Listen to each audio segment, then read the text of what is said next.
What's going on, guys? Welcome back to this week's first and only exclusive segment from the greatest podcast on turf. I'm Ryan. I'm LeBron James, Trio. And for this exclusive segment, we are going to be talking on our kind of mid-season NBA Award predictions.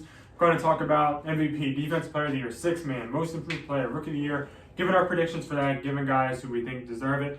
I'm giving a couple of honorable mentions who could be up there. Also, be sure to check out our podcast this week. We are doing a Contenders, Pretenders. That podcast will be available on YouTube, and it will be available on Spotify, Apple Podcasts, all of our stuff that we usually are on. Yeah, don't forget to like the video, subscribe if you're new, and check out our sponsor, Little Italy Pizzeria, my family's business. There's 2 locations. One of them is in Middletown. The other one of them is in Townsend, Delaware. I think I'm following Ryan's script pretty long. Great food, great people, great prices. Let them know that the greatest podcast on turf sent you for a discount of your meal. Show proof that you are subscribed to the channel for an even bigger discount. And check them out. It's my family's business. Show them the same love you guys show us. And MVP?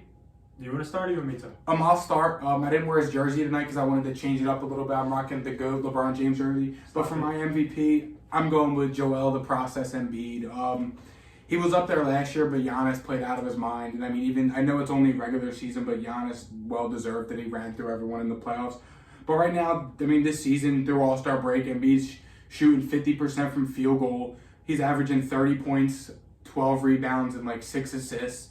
He's pushing a triple-double averaging. He's also shooting 81% from free throw and about 37% from three. The Joker won it last year, too.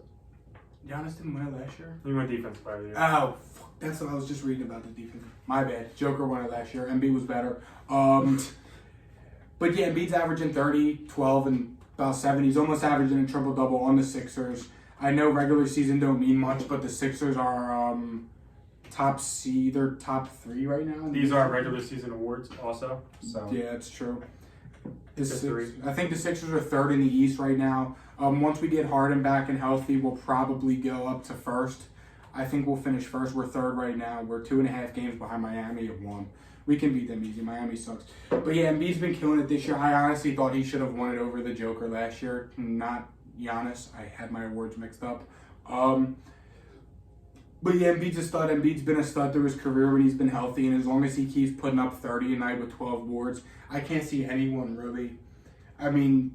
Nobody really getting in front of him unless Embiid falls off, or unless injuries happen. Knock on wood, I hope the fuck not. But I haven't really heard anyone's name really, that's really making noise at MVP besides Embiid. There's the obvious ones like the Giannis's, the Currys, but they get thrown around up there every year.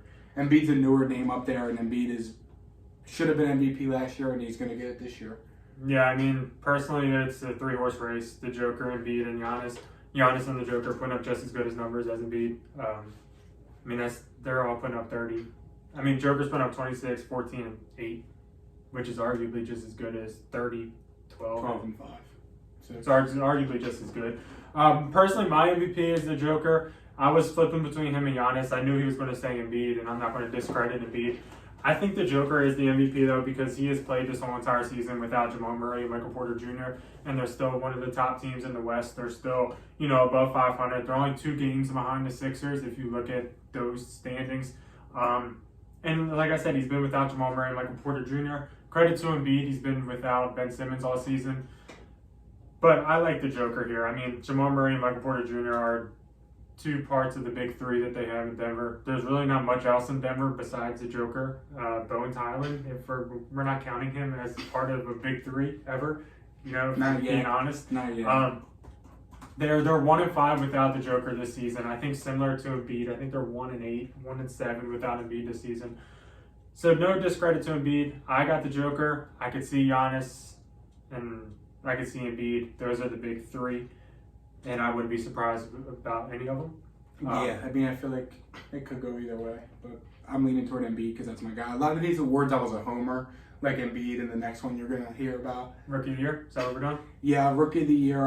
I'll start. I'm going to take my boy, Busy Bones, Nishan Highland. Went to high school with him. I took a picture with him at prom. If I remember, I'll put the picture up on the screen so you guys can see. He worked for Little Italy, our sponsor. Show them some love. But I'm going with him. He's averaging about 10 points a game, 3 rebounds and 2 assists. That is coming off the bench. That is him playing 6th, 7th man. He's getting some games as a starter. Right before the All-Star break, he's been doing good. He had 14, 11, 10, 22, 8, 10, 5, 13. I mean, he's not playing terrible. He's shooting from three. He's not afraid to shoot the ball, and that's the biggest thing. He's a reliable source off the bench. He's a spark plug. They can put him in whenever.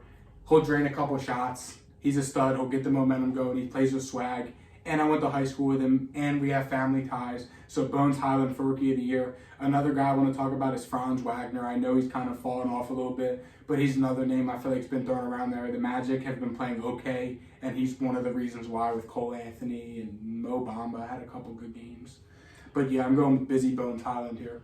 That's fair. My Rookie of the Year this season is Evan Mobley, power forward center of the Cleveland Cavaliers. The Cavaliers, somehow they're the fourth seed in the East. Somehow they're doing great, and that's because of only a couple players, Garland, Mobley, and Jared Allen. We saw Mobley in a skills competition. He looked great. I know that ain't saying anything at all because it's a skills competition, but he still looked good.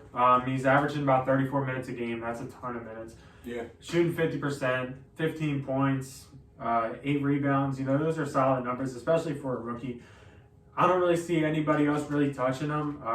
Cade Cunningham is the other guy. I think it's a 2-horse race between them two. I give it to Mobley, though. He's shooting 50%. I think that's solid. He's playing 34 minutes. His team is the 4th seed, and I would say he's the 3rd biggest reason for that. When you're already a part of a big three as a rookie, I think that speaks volumes to you, and I think it should be Evan Mobley for Rookie of the Year. That's fair. I'm going with Busy Bones, though. Respectful. But I like him a lot. Next, Coach of the Year. I'm going ahead with Billy Donovan here, coach of the Chicago Bulls. I mean, I said it. I know you gave me shit for it. I know it is the regular season, but I thought the Bulls had a pretty damn good offseason. They bought in Vucevic, DeMar. They got Lonzo. Caruso's been good. They got Kobe White back off injury, who was okay last year. I know him because his rookie card price is crazy right now. And my dad picked him up in fantasy. But, I mean, they're killing it. I'm pretty sure the Bulls are 2nd in the East, if I'm not mistaken. They're 1st or 2nd. They're tied, I think. I'm pretty sure they're 2nd or tied with 1st in Miami. But they've been killing it there. The roster's good. DeMar. They got Zach LaVine as well. Kobe White, Lonzo, Caruso. They're pretty good. And they've been playing pretty good. Billy Donovan, he did his thing as a coach. I like to hire a lot of Billy Donovan. He's good. He's coached some pretty good teams. And the Bulls, I mean, I knew they were going to be good, but I didn't think they were going to be 2nd in the East good. If we're being honest, I don't think a lot of people saw the Bulls going to 2nd in the East. But they're doing their thing, though. And, I mean, I think Billy Donovan has put up, as long as the Bulls keep playing good and finish out the regular season even top 5, top 6 in the East will be fine. I mean, was it Thibodeau or what? The Knicks coach won it last year, right? I don't know if he won it, but he was definitely up there. Him and the Suns coach were up there, and I mean the Knicks. I think it might have been the Suns coach. The Knicks coach was top 2, and the Knicks finished, 4th, 5th, 6th, because they played Atlanta. So, I mean, as long as they keep doing good and don't completely fall off a cliff and miss the playoffs, I think it's Billy Donovan's award to lose, so I'm going with Billy Donovan here. Yeah, I wouldn't compare the Bulls to the Knicks in any regard whatsoever. The Bulls are a much better basketball team. It's fair. I think the Bulls assembled the Jazz in free agency. I think they did that. And like a Jazz or Suns, they might be like a Suns type of team. They strike me as a Suns. They don't have like a real superstar, but they have like a ton of solid players. Yeah. But they're definitely on a higher level than the Knicks, and I think they definitely finish top 4 probably because they're a solid. If one of them gets hurt, there's a couple other ones. You know what I mean? Yes. They're all solid. But my coach of the year is Taylor Jenkins of Memphis. They're 41-19, 3rd seed in the West. They have the 7th best defense, 6th best offense. Last year they were a play-in tournament team. I don't know. I don't know what seed exactly, like 9 or 10. They were low because they lost in the first round, I think, because we bet on the game. Yeah, they played against the Jazz. The they did a lot of great moves. What he's done with Steven Adams has been great. Bringing in Bane as a great shooter, that's been good. John Morant's taking a huge step forward. Memphis, they're playing hot right now. They're playing like one of the best teams in basketball, and I don't know if they're a finals team quite yet, but I think that this coach has done great. 41-19, 3rd seed in the West. I think that's a huge success, and I think he should be in line for Coach of the Year. Yeah, that's a good one. I honestly, that one flew right over my head, but they've been killing it. Next we have Most Improved Player.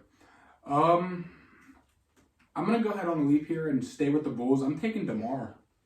Huh? DeMar DeRozan? No. He's not Most Improved? What was he doing last year in San Antonio? about 20 points. Same 7 shit. assists. And he's averaging about 30 now. More assists, more rebounds. I mean, Round it up. he don't count. I mean, I think DeMar DeRozan's always been good, and people slept on him last year. That might just be me sleeping on him a little bit then. I mean, that might just be me sleeping on him. He's always been good in my eyes. But, I mean, go ahead. I respect it. Shoot your shot. No, if you think I'm begging, then that's fine. I mean, he went from 22 to 28. That's... I mean, sure. Go ahead. All right, whatever. I'll go with my honorable mention guy then, Darius Garland of the Cleveland Cavaliers. I still don't know how the Cavs are any type of good, because on paper they're not that good. Am I wrong? I mean, they have Jared Allen, Darius Garland, Mobley. I mean, on paper that's really not good. Like, I mean, on paper, if we're being honest. I mean, is that wrong? It's a young core. It's a good young core, but that ain't top of the East, no. No, it's not. But yeah, he's been killing it. From this year to last year, even for the past 2 years, he's gone up about 7-8 points a game. He's averaging a lot less turnovers. He's gone from 6 to 8 assists. He's gone from, where is it at? He's so hard to look at here. He's going from about the same rebounds. But I mean, the big difference here is the role he's been playing on the team. His minutes are going up, like Ryan said. He's part of a big three. He's a third-year player who's kind of breaking out this season. He was in talks, like, people were really going to bat for him to be an all-star.